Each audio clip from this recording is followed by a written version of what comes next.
For the last year, I've been fitting more and more patients with Auracast-enabled hearing aids, and every time I show someone what this technology can do, their ears perk up. And for good reason. Auracast has the potential to completely change how people with hearing loss access audio in public spaces. But after fitting these hearing aids, patients inevitably ask me the same question: where can I use it? And honestly, that's where things get a little bit frustrating, because I thought the biggest challenge would be getting people access to Auracast-enabled hearing aids. Turns out that's not the hard part. The hard part is finding places where people can actually use them. The technology's ready, the hearing aids are ready, but most public venues still have not adopted it. And that's when I realized something. If we want Auracast to become the standard, we cannot sit around and wait for somebody else to make it happen. We need to have conversations, we need to give demonstrations, and we need to be willing to show decision makers what this technology can actually do inside of these venues. That's what brought us to ASU Gammage. Fortunately, the team at Gammage was open to exploring new ways to improve accessibility and audio quality for their patrons. So we scheduled a live demonstration to find out whether Auracast could be a viable solution inside of one of Arizona's premier performing arts venues. Hey guys, Dr. Cliff Olson from Applied Hearing Solutions in Phoenix, Arizona, and I am here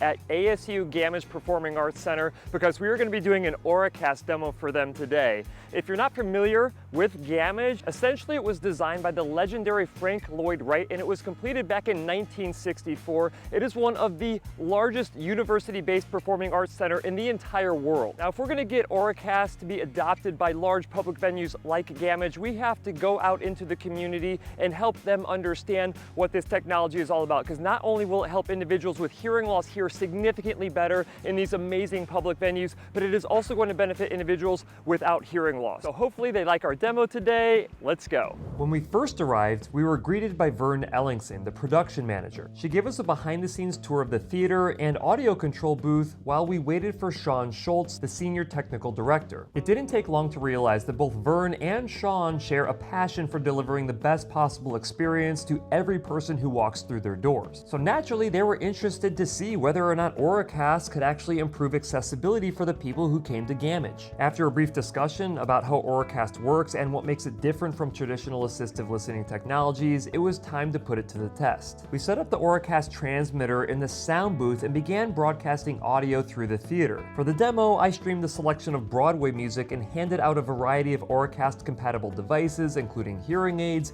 earbuds, headphones, and dedicated receivers. And we're off and running here. Let's go check out some different areas and see if we can find any dead zones or anything like that. Then we started walking and testing and walking some more. The real question wasn't whether Auracast would work inside the sound booth. I already knew it would.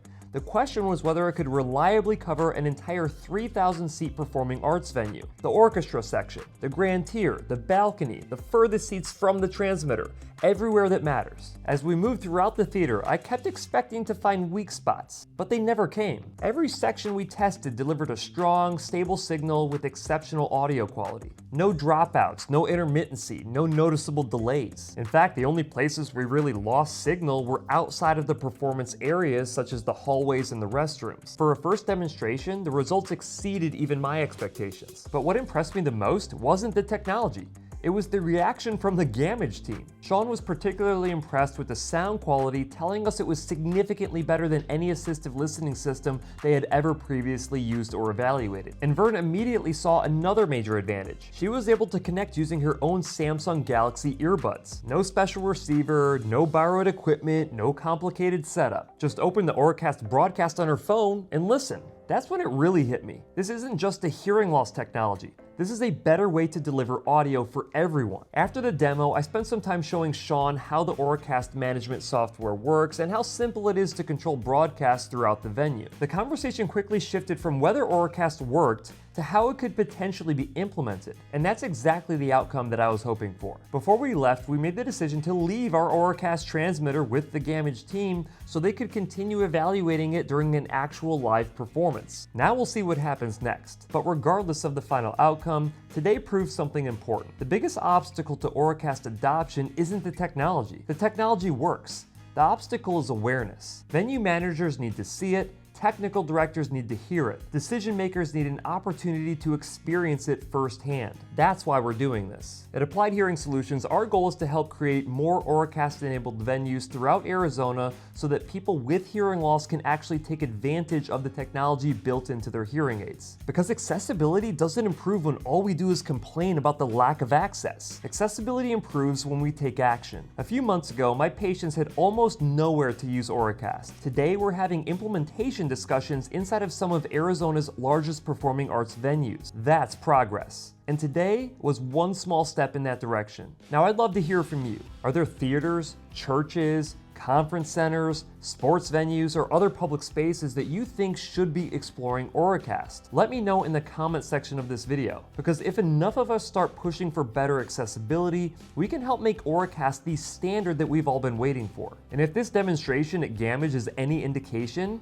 I think we're just getting started. Well guys, I don't think that could have gone any better than what it did. The sound quality of the Auracast system that we were demoing here at Gammage was unbelievable. In fact, they were so impressed that I'm actually leaving the Auracast transmitter here with a couple of the receivers so they can test it at the Ringo Starr show here on June 12th. Cross our fingers that all of that goes well, and hopefully they'll make the decision to install Auracast permanently inside of their venue so everybody who comes to see any show here at Gammage in Tempe, Arizona can get access to this amazing assistive listening technology.